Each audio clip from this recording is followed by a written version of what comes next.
1986년 말 39세의 헬레 크래프츠는 코네티컷주 뉴타운에 있는 자신의 집에서 사라졌습니다.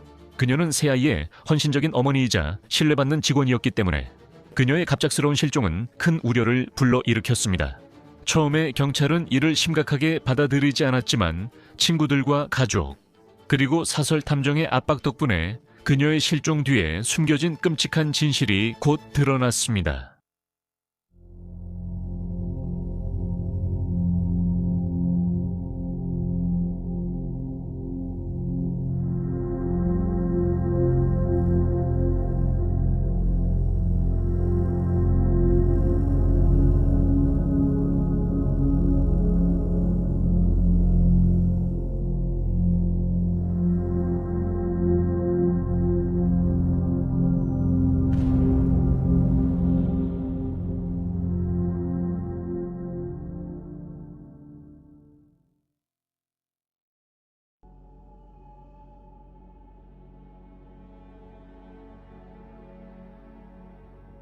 (1986년 12월 1일) 코네티컷주 뉴타운 경찰은 키스 메이오라는 사설 탐정으로부터 걱정스러운 전화를 받았습니다. 키스는 39세의 헬레 크라프츠를 위해 일하고 있었습니다. 그녀는 덴마크 출신의 승무원으로 남편과 이혼 절차를 시작하고 있었습니다. 헬레 크라프츠는 49세의 리처드 크라프츠와 10년 넘게 결혼 생활을 해왔습니다. 그들은 세 자녀를 두었고 크라프츠가 상업 항공사 조종사로 연간 $12만 넘는 수입을 올리면서 편안한 생활을 했습니다. 하지만 헬레가 실종되기 몇 달 전부터 39세의 헬레는 남편이 바람을 피우고 있다고 의심하기 시작하면서 두 사람의 관계는 무너지기 시작했습니다. 그녀는 최근에 장거리 전화 요금이 여러 번 청구된 것을 발견했고 이에 대해 크라프츠에게 따지자 그는 화를 냈습니다. 헬레는 이후 이혼 변호사를 만났고 남편의 불륜 증거를 찾기 위해 키스 메이오를 고용했습니다. 키스는 헬레가 요청한 증거를 찾아냈습니다. 키스는 크래프츠를 감시한 끝에 49세의 그가 뉴저지에 있는 또 다른 승무원의 집 밖에서 그녀와 키스하는 장면을 사진으로 포착하는 데 성공했습니다. 키스가 경찰에 연락했을 때 그는 몇 주 동안 헬레로부터 아무 소식도 듣지 못했으며 그녀의 남편이 헬레에게 해를 끼쳤을까봐 걱정된다고 말했습니다. 그는 경찰에게 즉시 실종 사건을 조사해달라고 강하게 요청했습니다. 39세인 그녀가 마지막으로 목격된 것은 11월 18일로 그녀가 독일 프랑크푸르트로 가는 비행 근무를 마치고 친구들에게 집에 데려다 주었던 날이었습니다. 그 이후로 헬레 크래프츠를 본 사람도 그녀로부터 소식을 들은 사람도 아무도 없었습니다. 그녀는 11월 19일 애 근처 웨스트포트에 있는 시누이 집에 차를 몰고 가기로 되어 있었지만 끝내 나타나지 않았습니다. 그녀의 차는 나중에 케네디 공항에 있는 페남 항공사 직원 주차장에서 발견되었습니다. 헬레가 즉시 실종 신고되지 않은 이유는 크라프츠가 그녀의 행방에 대해 여러 가지 이야기를 했기 때문인 것으로 보입니다. 그는 그녀가 사라진 지 이틀 후인 11월 21일 애 가족의 오페어에게 헬레가 어머니가 아파서 덴마크에 갔다고 말했습니다. 그는 헬레의 또 다른 친구에게는 그녀가 독일로 여행을 갔다고 말했습니다. 때로는 그녀가 어디 있는지 모른다고만 했습니다. 하지만 며칠이 몇 주로 지나고 헬레와 연락이 없자 친구들은 점점 걱정하기 시작했습니다. 그들은 크래프츠가 다혈질이라는 것을 알고 있었고 헬레가 예전에 내게 무슨 일이 생기면 그게 사고라고 생각하지 마 라고 경고했다는 사실을 나중에 알리게 됩니다. 11월 29일 헬레의 친구인 레나 요한손은 덴마크에 있는 헬레의 어머니의 전화번호를 알아내어 그녀가 아무 이상 없고 헬레와도 연락한 적이 없다는 사실을 알게 되었습니다. 그녀는 1987년 4월까지 딸을 볼 것으로 기대하지 않았다고 설명했습니다. 그녀는 딸이 실종된 것도 전혀 몰랐습니다. 이 모든 일에도 불구하고 경찰은 처음에는 크래프츠를 그다지 의심하지 않았고 헬레의 갑작스러운 실종에 대해서도 크게 걱정하지 않았습니다. 뉴타운 지역 경찰은 이미 49세의 크래프츠를 잘 알고 있었습니다. 그는 1982년부터 보조 경찰관으로 근무해왔고 대부분의 경찰관들과도 좋은 관계를 유지하고 있었습니다. 그는 규칙을 엄격하게 지키는 사람으로 명성이 있었고 자신의 책임이 아무리 제한적이더라도 그리고 유급 직책이 아님에도 불구하고 항상 진지하게 임했습니다. 하지만 일부 경찰관들은 그가 근무 중이 아닐 때에도 종종 경찰서에 머무르거나 때때로 허가 없이 출동하기도 했다고 언급했습니다. 12월 2일 경찰이 크레프츠에게 접근했을 때 그는 아내의 실종에 대해 매우 태연하고 침착한 모습을 보였습니다. 그는 경찰에게 아내가 18일에 집에 돌아왔고 그때 아내는 행복해 보였으며 달라지거나 화가 난 기색이 전혀 없었다고 말했습니다. 다음 날 아침 두 사람은 잠에서 깼고 헬렌은 폭풍 때문에 전기가 나가서 크레프츠의 여동생을 방문할 계획을 세웠다고 했습니다. 하지만 그녀는 오지 않았습니다. 그는 덧붙였습니다. 1986년 11월 19일 이후 아내를 본 적도 소식도 들은 적 없습니다. 그가 왜 그녀의 실종을 신고하지 않았는지는 불분명하지만 당시 수사관들은 이 사건의 수상한 점에 대해 별로 신경 쓰지 않는 듯 보였습니다.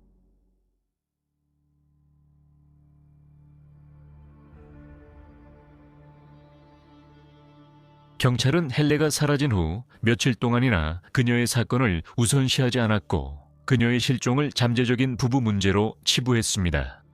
경찰이 그녀의 가족과 가까운 사람들을 인터뷰하기 시작하면서야 비로소 뭔가 잘못됐다는 의심을 하기 시작했습니다.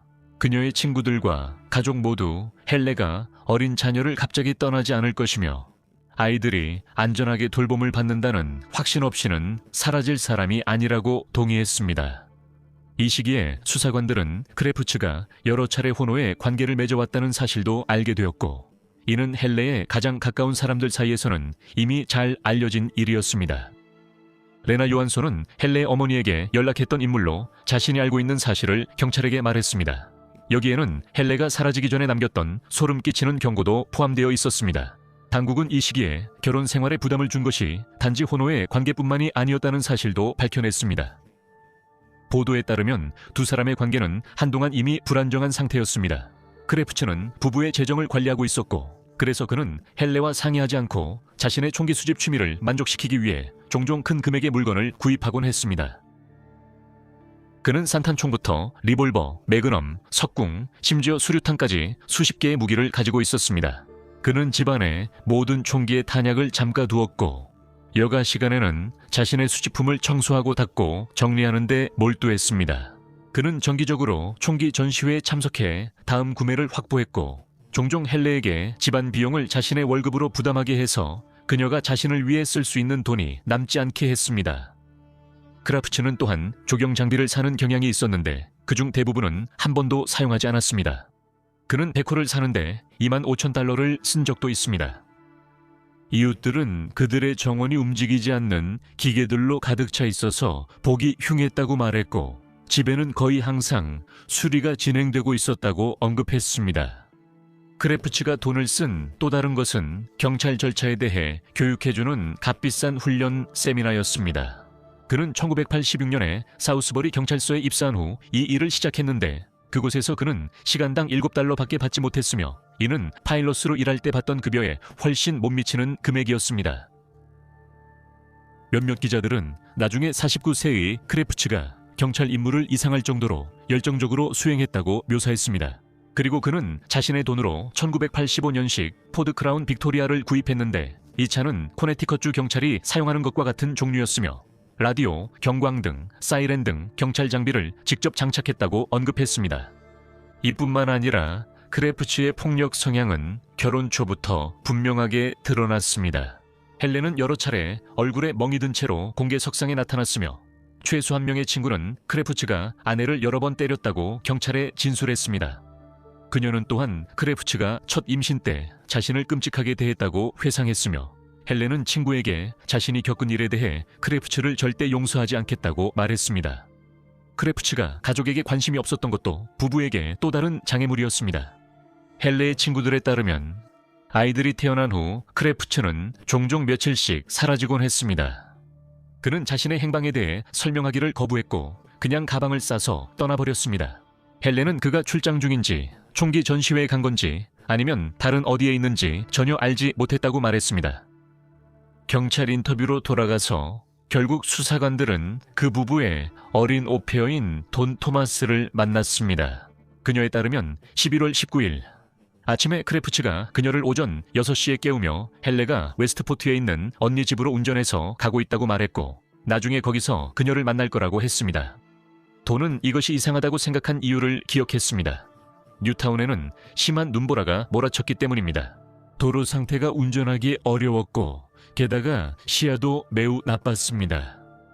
크래프츠는 폭설로 인해 정전이 발생해서 웨스트포트로 가야 한다고 주장했고 아이들을 즉시 그곳으로 데려가야 한다고 고집했습니다.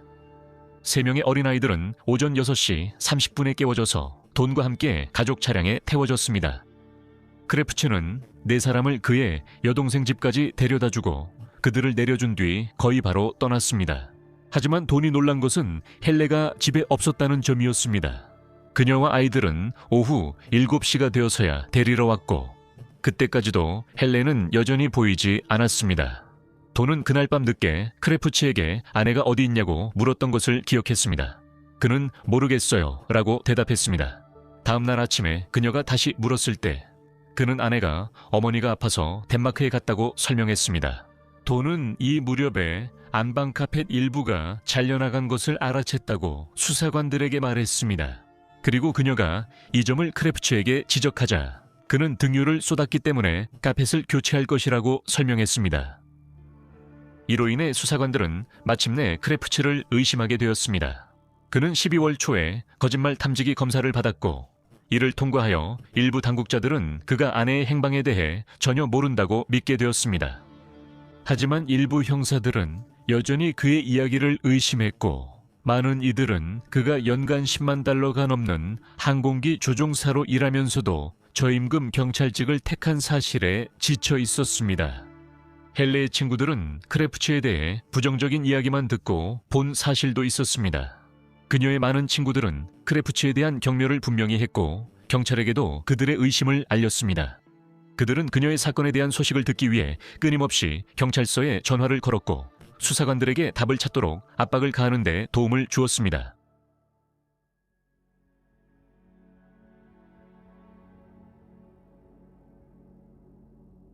크래프츠는 12월 11일에 다시 한번 조사를 받기 위해 불려갔습니다. 신문 중에 그는 헬레가 사설 탐정을 고용했다는 사실을 알고 있었는지에 대해 질문을 받았습니다. 그는 모른다고 대답했습니다. 그는 사설 탐정이 자신이 다른 승무원과 바람 피우는 장면을 포착했다는 사실을 알고 있었냐는 질문에 모른다고 부인했습니다. 그는 왜 당신의 아내가 친구들에게 이혼 서류 전달과 관련해 두렵다고 말하며 무슨 일 생기면 자신을 확인해 달라고 했나요? 라는 질문을 받았습니다. 그는 제가 그런 말을 했다고 상상할 수 없고 그녀답지 않은 말입니다라고 답한 것으로 전해졌습니다. 안방의 카펫에 대해 질문을 받았을 때 크래프츠는 집 전체의 카펫을 모두 교체할 예정이라고 주장했습니다. 그는 조사관들에게 자신이 잘라낸 조각들을 마을 어딘가의 매립지에 버렸다고 말했으며 아내의 행방에 대해 왜 여러 가지로 진술했냐는 질문에는 그녀가 어디 있는지 모른다는 사실을 인정하고 싶지 않았기 때문이라고 주장했습니다. 크래프츠는 자신에게 주어진 모든 질문에 답했지만 조사관들은 그가 다소 조심스럽고 경계하는 태도를 보였다고 지적했습니다. 또한 조사관들은 그가 거짓말을 하고 있지는 않았지만 진실의 절반만을 말하고 있다고 생각했습니다. 또한 조사관들은 그의 아내이자 3 자녀의 어머니가 약 3주 동안 실종된 상황임에도 불구하고 그가 상당히 냉담하고 무관심해 보인다고 생각했습니다.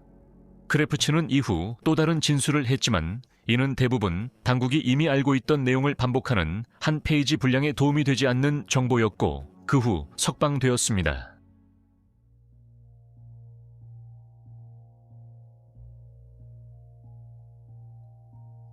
경찰의 더딘 수사 진행에 불만을 느끼고 헬레의 남편을 매우 의심스럽게 여긴 사설 탐정 키스 메이오는 자신의 의뢰인 실종 사건을 직접 조사하기로 결심했습니다. 크래프츠가 잘라낸 카펫 조각들을 마을의 쓰레기 매립장에 버렸다고 인정했다는 사실을 알게 된 키스 메이오는 지역 쓰레기 수거팀의 도움을 받기로 했고 그의 쓰레기가 뉴타운에서 동쪽으로 약 2시간 떨어진 캔터베리 매립장으로 갔을 가능성이 높다고 판단했습니다. 그는 몇몇 자원봉사자들을 모아 며칠 동안 실종된 파란색 카펫 조각들을 찾아다녔습니다. 마침내 그들은 크래프츠의 안방에 있던 카펫과 일치하는 조각을 발견했습니다. 자세히 살펴보던 중 키스는 천에 있는 어두운 얼룩을 발견했고 그것이 피일지도 모른다고 의심했습니다. 그는 이후 증거를 경찰에 넘겼고 경찰은 그것을 법의학 감정을 위해 실험실로 보냈습니다. 이 무렵 언론도 마침내 헬라의 실종 소식을 알게 되었고 12월 17일 댄버리 뉴스타임스에는 경찰 뉴타운 실종 여성 찾는다 라는 제목의 기사가 실렸습니다. 경찰은 헬라의 실종을 단순한 실종 사건으로 보고 있다고 주장했지만 키스마요는 기자들에게 나는 그녀가 스스로 사라졌다고 생각하지 않는다고 말했습니다. 그는 뉴타운 경찰서를 언급하며 그들이 이 사건을 부분적으로만 조사하고 있는 것이 걱정된다고 덧붙였습니다. 키스는 경찰의 사건 처리 방식에 대해 공개적으로 비판했으며 이는 당국에 대한 압박으로 이어졌습니다. 주 검찰청은 이 사건을 코네티컷주 수사관들에게 이관하려고 했습니다. 잠시 후 쓰레기장에서 발견된 카펫 조각에 대한 법의학 결과가 나왔습니다. 유명한 법의학자 헨리 리 박사가 당시 실험실에서 일하고 있었고 최선을 다해 검사했지만 그 천에 있던 얼룩 중 어떤 것도 혈액 반응이 나오지 않았다고 보고했습니다.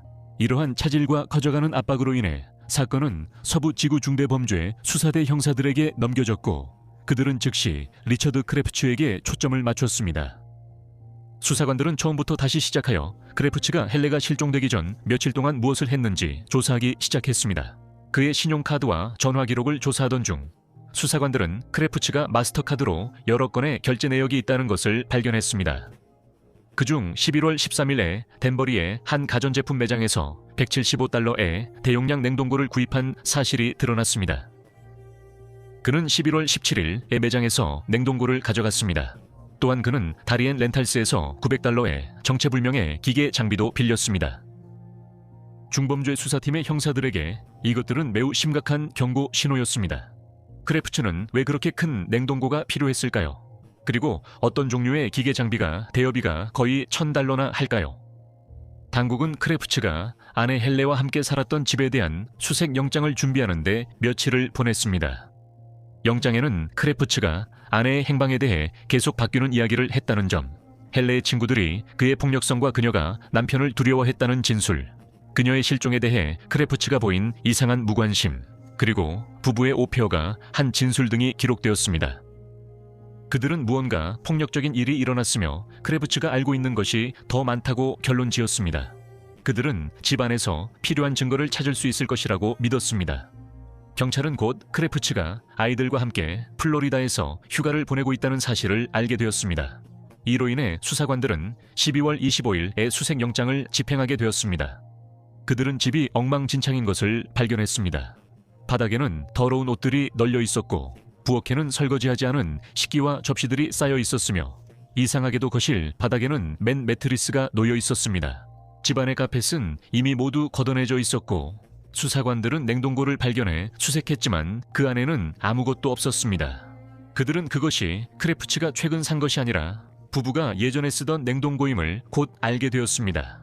그의 무기 컬렉션이 곧 발견되어 수거 및 분류되었고 며칠 동안 법의학 전문가들이 증거를 찾기 위해 집을 조사했습니다. 당국은 크래프츠의 무기 컬렉션을 수거하는 것뿐만 아니라 손수건, 세면수건, 섬유 샘플, 그리고 혈흔이 묻은 킹사이즈 매트리스와 침구도 수거했습니다. 수거된 물품에 대한 추가 검사 결과 혈액이 헬레와 일치하며 오형 양성임이 밝혀졌습니다. 헨리 리 박사가 집의 법의학 조사를 이끌었습니다. 그는 루미놀 검사를 실시했으며 그 결과 건물 곳곳에서 혈흔이 발견되었습니다. 수색을 통해 흥미로운 증거들이 발견되었지만 형사들은 여전히 헨리 크래프츠가 정확히 어디에 있는지 알지 못했습니다. 하지만 다음 주에 수사가 다시 진전되었습니다. 경찰은 크래프츠가 $900를 주고 빌린 기계가 우드 치퍼, 즉 나무 분쇄기라는 사실을 밝혀냈습니다. 그는 11월 19일에 그 기계를 가져갔고 이로 인해 형사들은 그것이 단순한 나무 분쇄 작업에 사용된 것이 아니라고 의심하게 되었습니다. 12월 30일 경찰은 11월 20일 밤 폭설이 내리던 중 제설 작업을 하던 유틸리티맨 조셉 하인을 찾아냈습니다. 그는 조사관들에게 새벽 3시 30분쯤 도로 옆에 불이 꺼진 박스팬과 그 뒤에 대형 나무 분쇄기가 연결된 차량을 지나쳤다고 말했습니다. 그는 트럭 뒤에서 운전자로 보이는 남자를 목격했습니다. 그는 별 생각 없이 지나쳤지만 2시간 후 돌아와도 그 차량이 그대로 있었다고 합니다. 그는 트럭이나 분쇄기 주변에 아무도 없었다고 회상했습니다. 상자의 뒤쪽이 열려 있었고 안에 나무 조각들이 보였습니다. 그는 새벽 5시 30분 폭풍 속에서 누군가 나무를 부수는 것이 이상했다고 기억했습니다. 조셉은 밤에 트럭을 목격한 곳을 수사관들에게 안내했고 당국은 그곳 강둑에서 나무 조각 더미를 발견했습니다. 형사들은 나무 조각 더미 속에서 녹색 플라스틱과 종이 조각들도 함께 발견했습니다. 한 종이 조각에는 미스 헬레 L 크래프츠, 뉴필드 레인 5번지 뉴타운, 코네티컷이라고 적혀 있었습니다. 그들은 곧 수색팀을 불러 현장을 샅샅이 뒤졌고 헬레의 이름이 적힌 더 많은 종이 조각들과 금발 머리카락, 청과 옷감, 뼈 조각, 그리고 정체를 알 수 없는 다른 물질들도 발견했습니다. 모든 나무 조각들과 관련 증거들이 수집되었고 경찰은 곧 크래프츠가 빌렸던 바로 그 나무 파쇄기를 압수했습니다. 잠수부들도 강에 투입되었고 얼어붙을 듯한 추위 때문에 오래 머무르기는 힘들었지만 그들은 일련 번호가 지워진 전기톱을 포함해 몇 가지 증거물을 수집할 수 있었습니다. 이후 며칠 동안 육상 수사관들은 인간의 발가락, 손가락 조각, 그리고 치아 일부 등 더욱 소름 끼치는 증거들을 추가로 발견했습니다. 헨리 리 박사는 수색이 마무리될 때쯤 2600가닥 이 넘는 금발 머리카락이 발견되었다고 밝혔습니다. 또한 69조각의 인간 뼈, 인간 혈액 5방울 치아, 2개 두개골 일부, 3온스의 인간 조직 손가락 일부, 손톱 1개, 그리고 발톱 일부도 함께 발견되었습니다.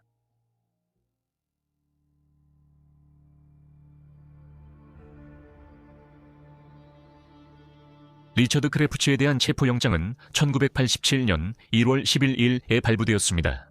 경찰은 그날 밤 9시에 그의 집을 포위하고 그에게 전화를 걸어 밖으로 나와 항복하라고 명령했습니다. 크래프츠는 피곤하다, 아침에 처리하겠다고 대답한 것으로 전해졌습니다. 경찰이 밖으로 나가라고 재촉하자 그는 격분하여 다시는 전화하지 말라고 소리친 뒤 전화를 끊은 것으로 전해졌습니다. 몇 차례 더 통화 후 크래프츠는 오전 12시 30분 이 넘어 나타나 체포됐습니다. 한편 수사관들은 계속해서 조아 호수의 둑과 호수 자체를 수색했습니다. 이 시점에서 그들은 헬레 크래프츠에게 무슨 일이 일어났는지에 대한 가설을 세웠습니다. 그들은 헬레 크래프츠가 11월 19일 새벽에 안방에서 둔기로 맞았다고 믿었습니다. 수색 중에 그곳에서 혈흔이 발견되었기 때문입니다. 그리고 크래프츠가 그녀의 시신을 지하실로 옮겨 최근에 구입한 냉동고에 보관했다고 생각했습니다. 그는 그 후에 돈을 깨워 아이들과 함께 웨스트포트로 데려다주고 다시 집으로 돌아왔습니다. 수사관들은 낮 동안 그가 헬레에 이미 얼어붙은 시신을 자신이 소유한 시골 땅으로 옮겼다고 추정했습니다. 그곳에서 그는 검을 사용해 시신을 작은 조각들로 나눈 뒤 다시 냉동고에 넣었다고 했습니다. 한밤중에 그는 그 조각들을 나무 파쇄기에 넣어 처리했습니다. 이러한 처리 방식 때문에 헬레의 사건은 이후 나무 파쇄기 살인 사건으로 알려지게 되었습니다. 이 사건이 엄청난 관심을 끌었기 때문에 리처드의 재판은 코네티컷주 뉴런던으로 옮겨졌습니다. 검찰 측은 수많은 법의학 전문가들을 증인으로 세웠는데 그 중에는 헨리 리 박사도 있었습니다. 그는 발견된 65개의 뼈 조각, 이 충격과 절단력이 강한 무거운 절단 도구로 잘려졌다는 것을 밝혀냈습니다. 그는 모든 뼈 조각이 같은 기계로 잘려졌다는 것을 밝혀냈습니다. 강바닥에서 발견된 전기톱에는 여전히 풍부한 DNA 증거가 남아있었는데 여기에는 인간 조직, 혈액, 머리카락, 그리고 안방 카펫과 일치하는 파란색 섬유가 포함되어 있었습니다. 일련 번호는 지워지려고 했음에도 불구하고 기술자들에 의해 복원되었고 그 결과 그 전기톱이 리처드가 1981년에 $600가 넘는 돈을 주고 구입한 것과 일치한다는 사실이 밝혀졌습니다. 수사관들은 키스 메이오 덕분에 이 영수증을 찾을 수 있었는데 그는 헬레로부터 남편의 것이라고 들은 서류와 문서가 담긴 상자를 건네받았습니다. 안타깝게도 배심원 중 한 남성이 무죄 판결을 주장하면서 53일간의 재판 끝에 결국 재판 무효가 선언되었습니다. 다른 배심원들이 그에게 증거와 유죄로 판단해야 하는 이유를 설명하려 했을 때 그는 협조를 중단하고 재판에 계속 참여하기를 거부한 것으로 전해졌습니다. 다른 배심원들은 나중에 언론에 그에 대해 불평했고 한 명은 그와의 논리적 대화가 아이와 이야기하는 것 같았다고 했습니다. 다행히 두 번째 재판이 열렸고 그 결과 1989년 11월 21일에 리처드는 유죄 판결을 받았습니다. 배심원단은 단 8시간 만에 판결을 내렸으며 한 배심원은 나중에 기자들에게 자신들을 설득시킨 것은 방대한 증거의 총합이었다고 말했습니다. 그는 징역 50년형을 선고받았습니다.